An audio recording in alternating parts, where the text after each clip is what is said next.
Natural Resource Minister John Herron. Je tiens à vous informer que des services d'interprétation sont disponibles. Vous pouvez y accéder en cliquant sur le bouton d'interprétation en bas de l'écran. I'd like to let you know that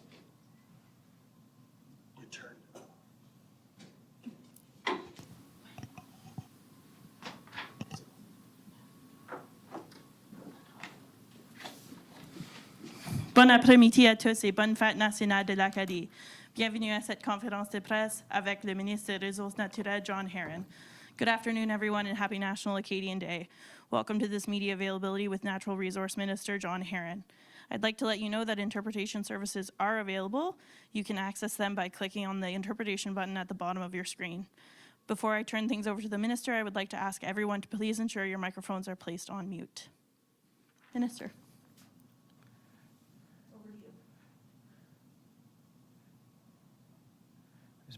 Just making sure I'm compliant first.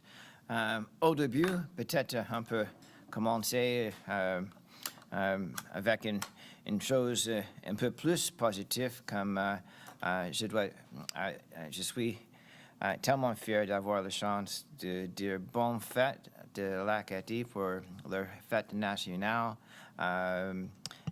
et pour les 15 août.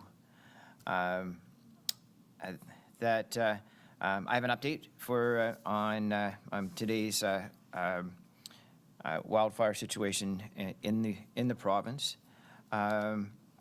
We'll go through essentially the same material at a high level that we have in past days. Happy to answer questions as we move forward. As of 3 o'clock, there are currently 23 fires in the province. À l'heure actuelle, on a 23 incendies font rage dans la province.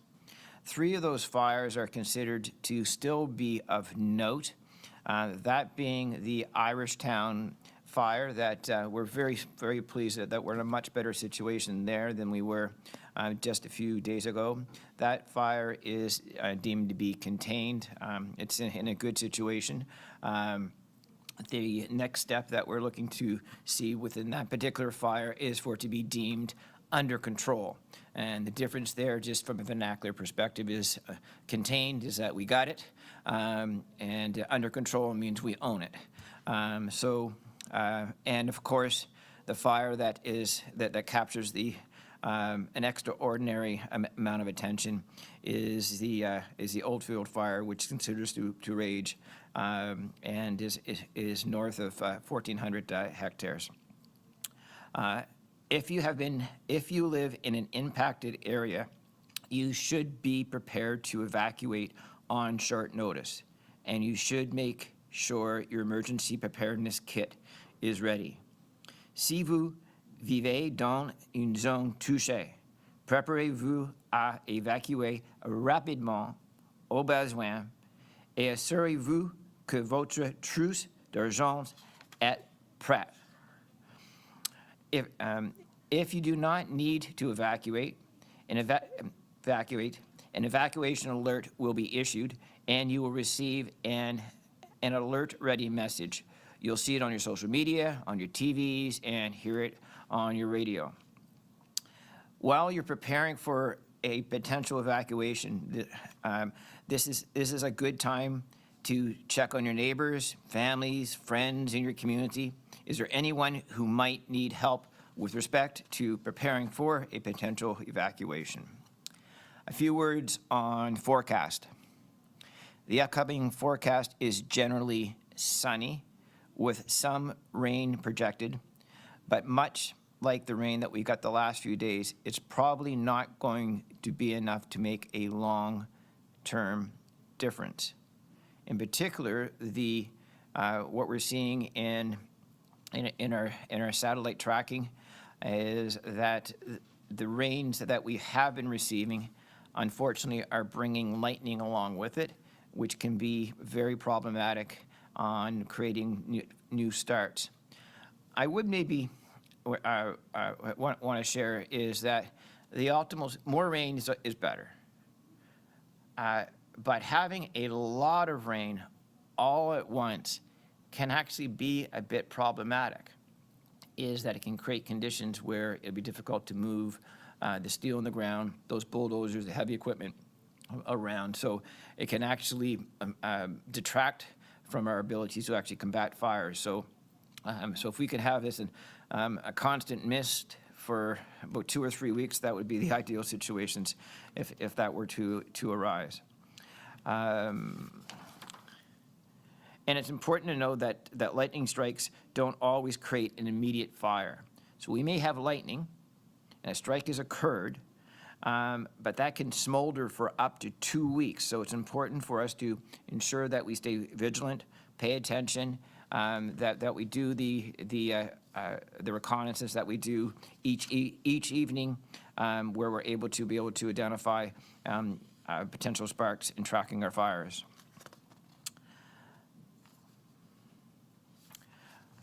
I'd like to speak for a moment with respect to air quality related issues. As the smoke levels increase, so does the potential health risks.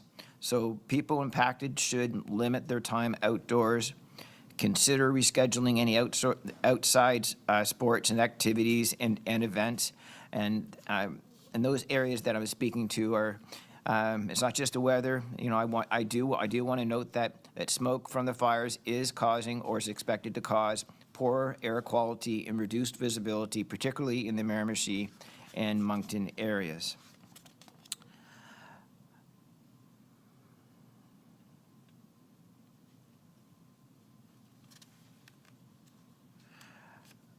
A couple other words, if I may.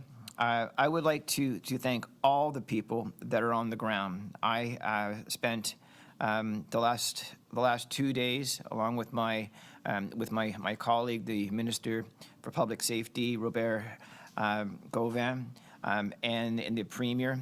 We were literally boots on the ground ourselves at the Irishtown fire.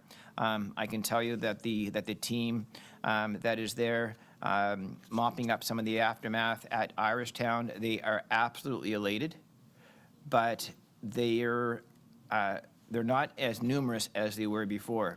Those same firefighters are now additional boots on the ground, working out of the Miramichi Fire Center and attacking the Oldfield fire.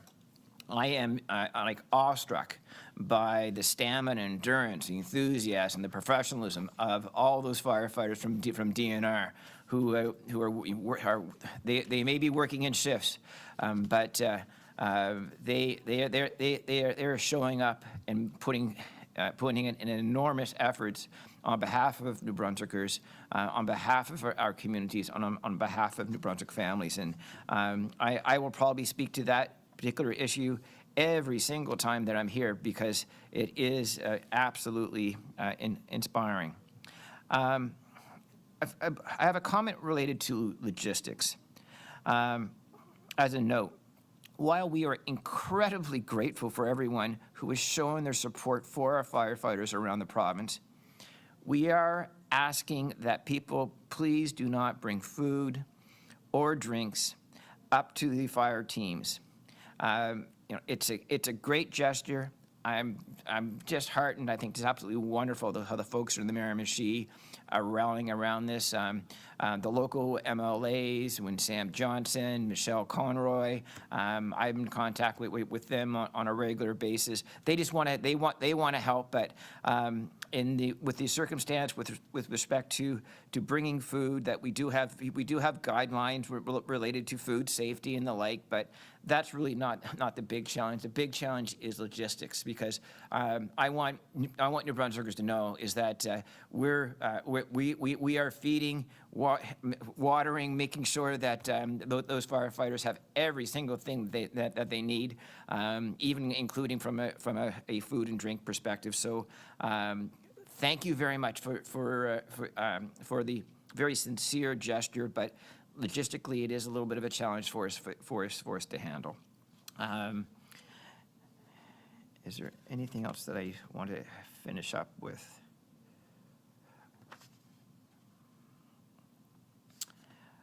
While Crown lands are still closed, we are under very strict protocols, allowing certain operations to continue as exceptions. These are variances.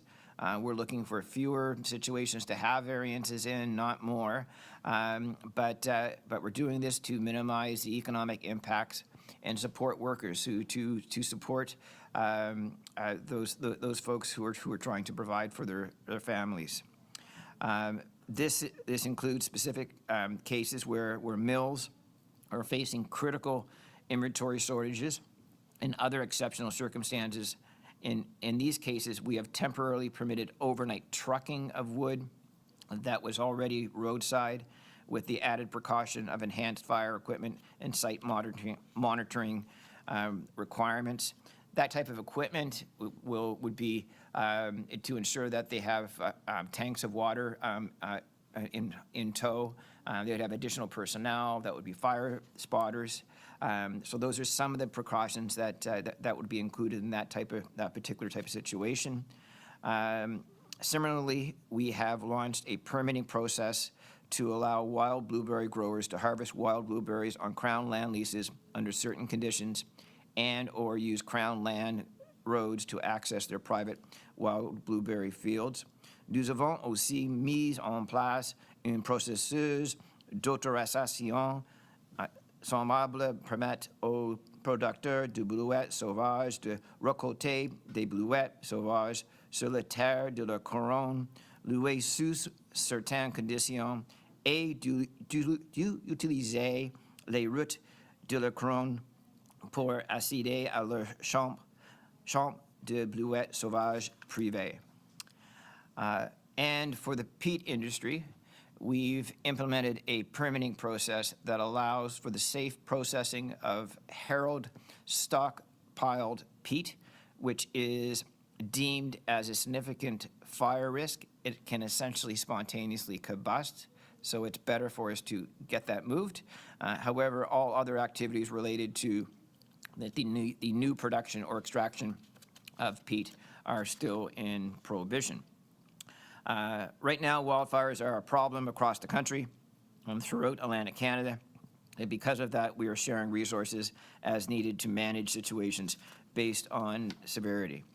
I am pleased to say again that each day it would appear that we have additional resources added to our toolkit, both in human resources and with respect to equipment. So we do have 40 firefighters. These are highly trained attack units. Those firefighters are coming from the province of Ontario. I think there was a typo where I think we suggested earlier today that they were coming from Alberta, but those folks are coming from Ontario, just as a correction there.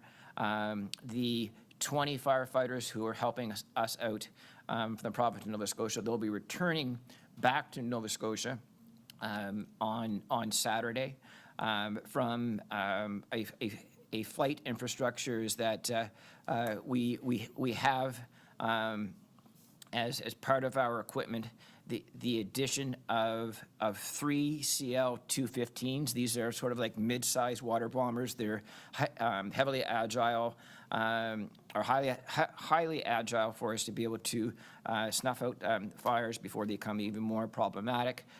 So they've been added to our toolkit for a short period of time, as we do anticipate that we may be adding 2 additional CF-415s. Those are the larger water bombers that would make the count to 4. And we have a very strong desire to have those 4 super scoopers to be really the key infrastructure that we'll use to get out in front of the fire at Oldfield, and so that we can get that one under control. So I believe that should some more information to help respond to questions and provide information related to wildfires. We've created a phone line. That phone number is 1-833-339-0000. 301-0334. This, our social media, and our Fire Watch page give New Brunswickers options to find information and stay informed. And I believe that, just for clarity, those folks who didn't capture that number will be available on the page on Fire Watch. And I think that concludes my the update for today. Happy to field any questions that you folks might have. Thank you, Minister. We will now proceed with questions from members of the media. Each reporter will have one question and one follow-up, and you have the right to pose your question in the official language of your choice. Nous allons maintenant procéder aux questions des journalistes. Chaque journaliste aura droit à une question puis une suivie. Vous avez le droit de poser votre question dans la langue officielle de votre choix. We'll start with Savannah Odd, CBC. Thanks. I'm wondering if, so the Oldfield fire is in its 10th day, I believe, of burning, and I'm wondering if you can explain how that fire got so out of control, and I mean, it's still getting bigger. How did this happen? So in terms of its size and magnitude, I'll simplify it at first, is that there's a fire. And there's a fuel source that is exceptionally dry. Not just the forest floor that we get. It's usually that is dry. It's quite combustible, but from limbs, branches, trees itself. So the fuel source is the biggest issue. Having said that, though, is that if you think about it, just over a week ago, that fire was sitting at around 65 hectares, and we had a pretty good night, and we're able to rustle that back down to 22 hectares. So it was vectoring in the right direction. It jumped in two different places after that fire break, and because of just how tinder dry the floor is, it ran again, and it ran really hard. We've so far only been able to steer it, and we have not been able to get out in front of it just because it is that robust. I've had the chance to be able to have conversations over the course of the day in the Miramichi. And our firefighter teams are highly experienced. Most of their exceptional expertise, I guess, ironically, is actually was developed outside of New Brunswick, where they fought the big fires in like the Northwest Territories, in Alberta, Saskatchewan, and Manitoba, and they're seeing this as a fire of that magnitude. But their comment is that time and time again, they haven't seen a forest this dry. So it is problematic. We hope that we don't have another Oldfield fire again over the next number of weeks. But we just have to understand is that this situation can change. By the hour, by the evening, with an array of lightning strikes that could be problematic. And as you said, a few weeks of mist-type rain is what's necessary, I guess, in terms of help. Is there a sense of how far away we are from seeing the restrictions on being in the woods, I guess, pulled back? Do we have a sense of that at this point?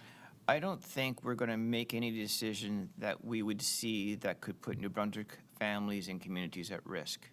We've taken the decision to do that based on the current fire risk. If that fire risk changes, then the precautions will change. Absent of an improvement with respect to the level of dryness on the forest floor, we believe this was the right thing to do then. So the conditions would need to change. Thank you. Avery McRae, CTV. Appreciate the time as always, Minister. I wanted to ask a little bit more about the lightning strikes from last night. Just how challenging was that trying to deal with, and how many fires did those lightning strikes start, if we know at this time? So this was back-to-back days of lightning strikes. So I think I know two days ago there were 10 new fires that were identified from those lightning strikes. Last evening, that it was a similar number. I'll use that as a placeholder until I find it. But the point is that I tried to raise, those lightning strikes may hit the forest floor and smolder, and we may not see its evolution of it becoming a fire for a couple of days later. So the number of fires could actually grow, even though the lightning strike may have occurred a day or two previously. And just staying on the weather point, you talked about the weather coming up this weekend looking relatively sunny. How is that going to help, not help firefighters over the course of the weekend?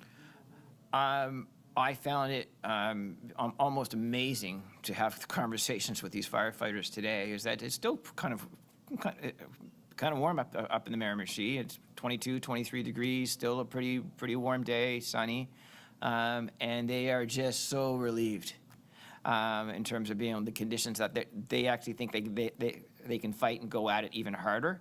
But it must have been just incredibly daunting, challenging what those firefighters were doing in temperatures in the upper 30s. Thank you. Anna Mandan, Global News. Yeah, hi. I just actually kind of want to jump off that question. Coming into the weekend, what are you expecting in terms of growth from the Oldfield Road fire? You also mentioned, this is kind of a two-part question, coming into the weekend, you said you don't want to see any expansions of Oldfield Road fires. How likely is that? With this team, I think that we've got a very good chance that we won't see that replicated. But it's a very tough environment, and so they're having additional infrastructure, having these firefighters at the ready, having these attack units. That clearly lessens the likelihood of something of that magnitude occurring. But we still have to pay attention to it.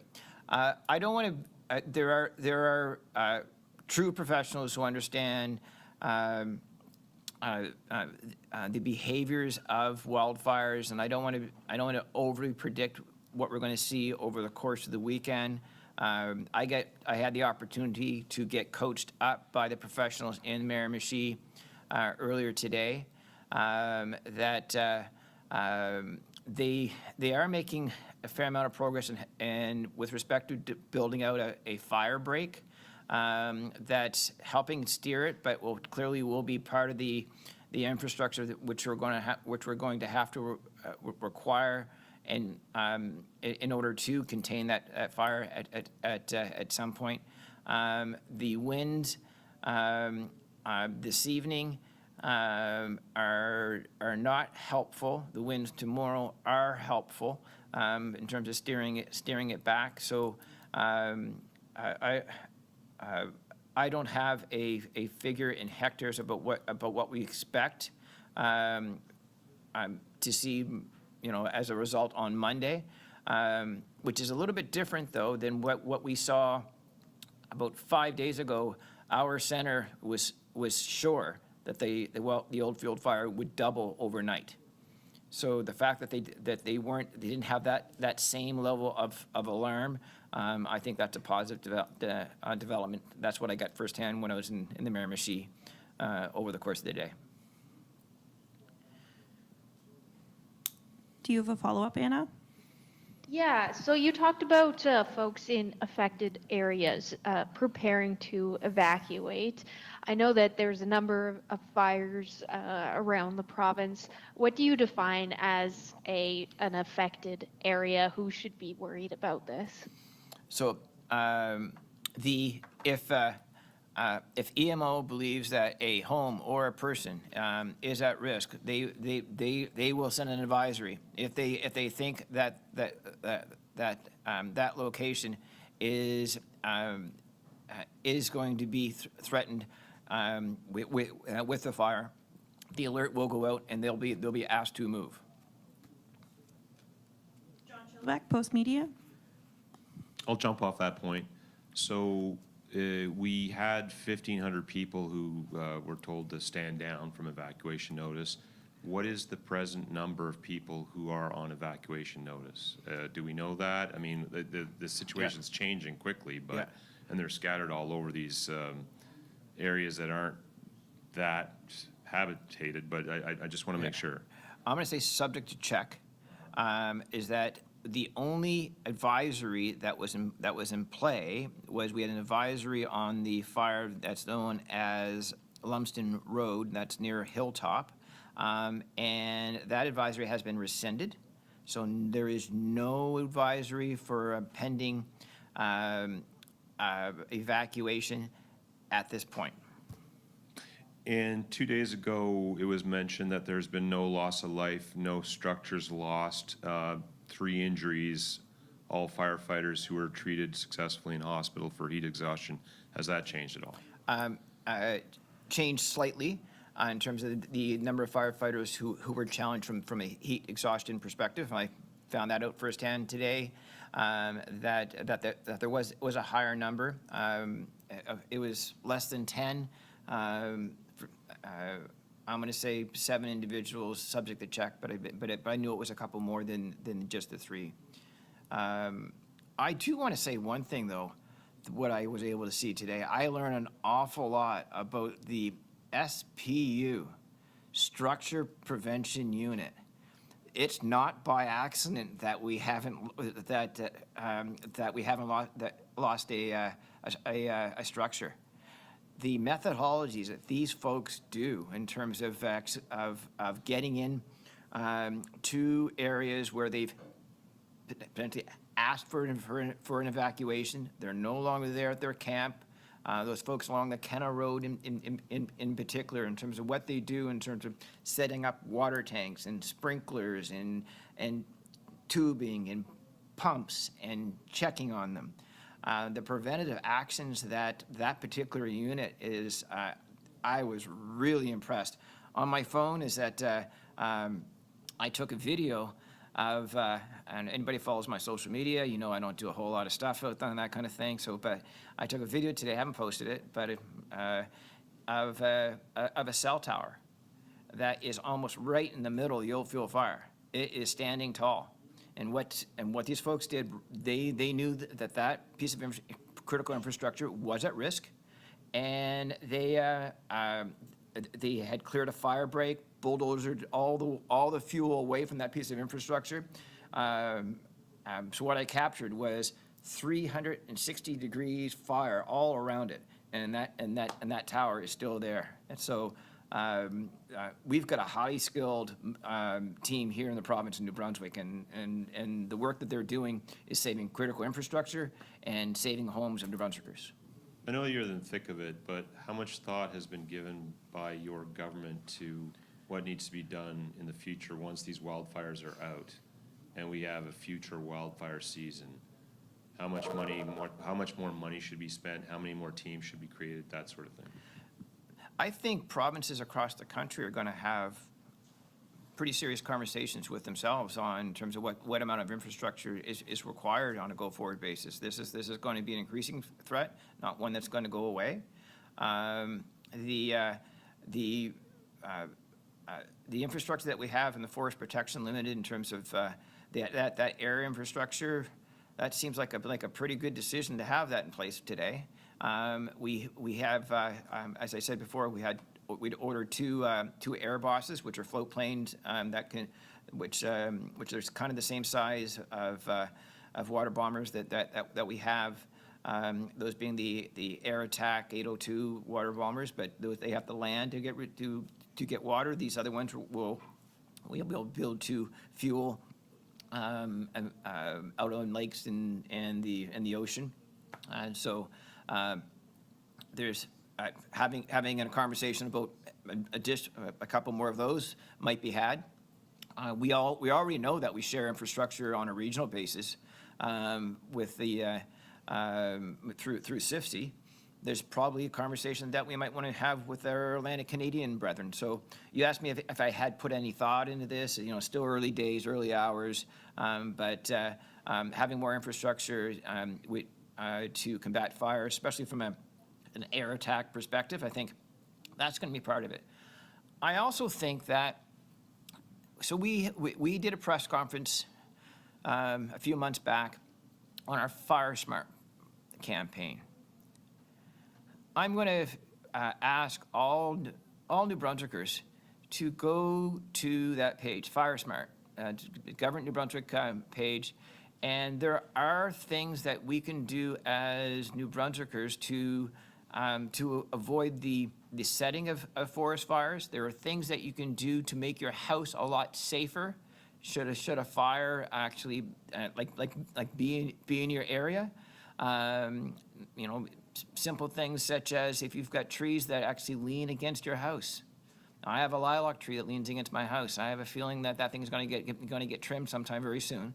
If it's touching your house, that is basically a conduit of a flame to actually to attack your house. So I think when we do that campaign in a next year perspective, that we'll put even more enthusiasm around it. And I would suggest that New Brunswickers' ears are going to be that much more open to those types of discussions. Natalie Sturgeon, CHCO TV, The Courier. Hi, Minister. Thanks for taking my question. There's a fire in our neck of the woods, but it's across the border in Baileyville. And I did speak to the main fire service this morning, who said it's 80% contained. But obviously, New Brunswickers can't see that on the forest fire map. And there was some concern from residents in Charlotte County about, but as you mentioned earlier, it jumping across the river. So I wondered, have you been in conversation with Maine about that particular fire, and what can you do for communities that are along the border who are also experiencing dry conditions and may not have access to as much information? So I can confirm that our fire center was indeed in contact with the folks in Maine on that particular fire, because when it was first identified, it was we're able to see that through different satellite infrastructure, et cetera. You know, we weren't sure what side of the border it was on, when, I guess at first blush, but the infrastructure that we have here in the province of New Brunswick, it would not be out of the ordinary for us to get a request to do a drop of water or a fire retardant to address that fire on that border. To get a request, or we might even say, make a proactive call and saying, we'd like to help you out with that, because we want to make sure that we protect the families and the communities on our side of the border. And if I could just follow up on a question that was asked earlier on the Oldfield fire, I'm wondering what the terrain is like. Obviously, this one's gotten a bit out of control, worse than the other fires. Is there clear cuts involved in this landscape? What is the terrain like? Like, why would it have gotten so big as opposed to the other ones, which you've been able to kind of successfully contain to a certain number of hectares? So I probably can't speak to every particular hectare in that fire. I saw a fair amount of it earlier today. It would look very much like your typical New Brunswick forest, that where you have mixed forest, you would have hardwood and softwood. I suspect there's apt to be a clear cut in there as well, and in some circumstances that actually might be helpful. But so it would be a mix.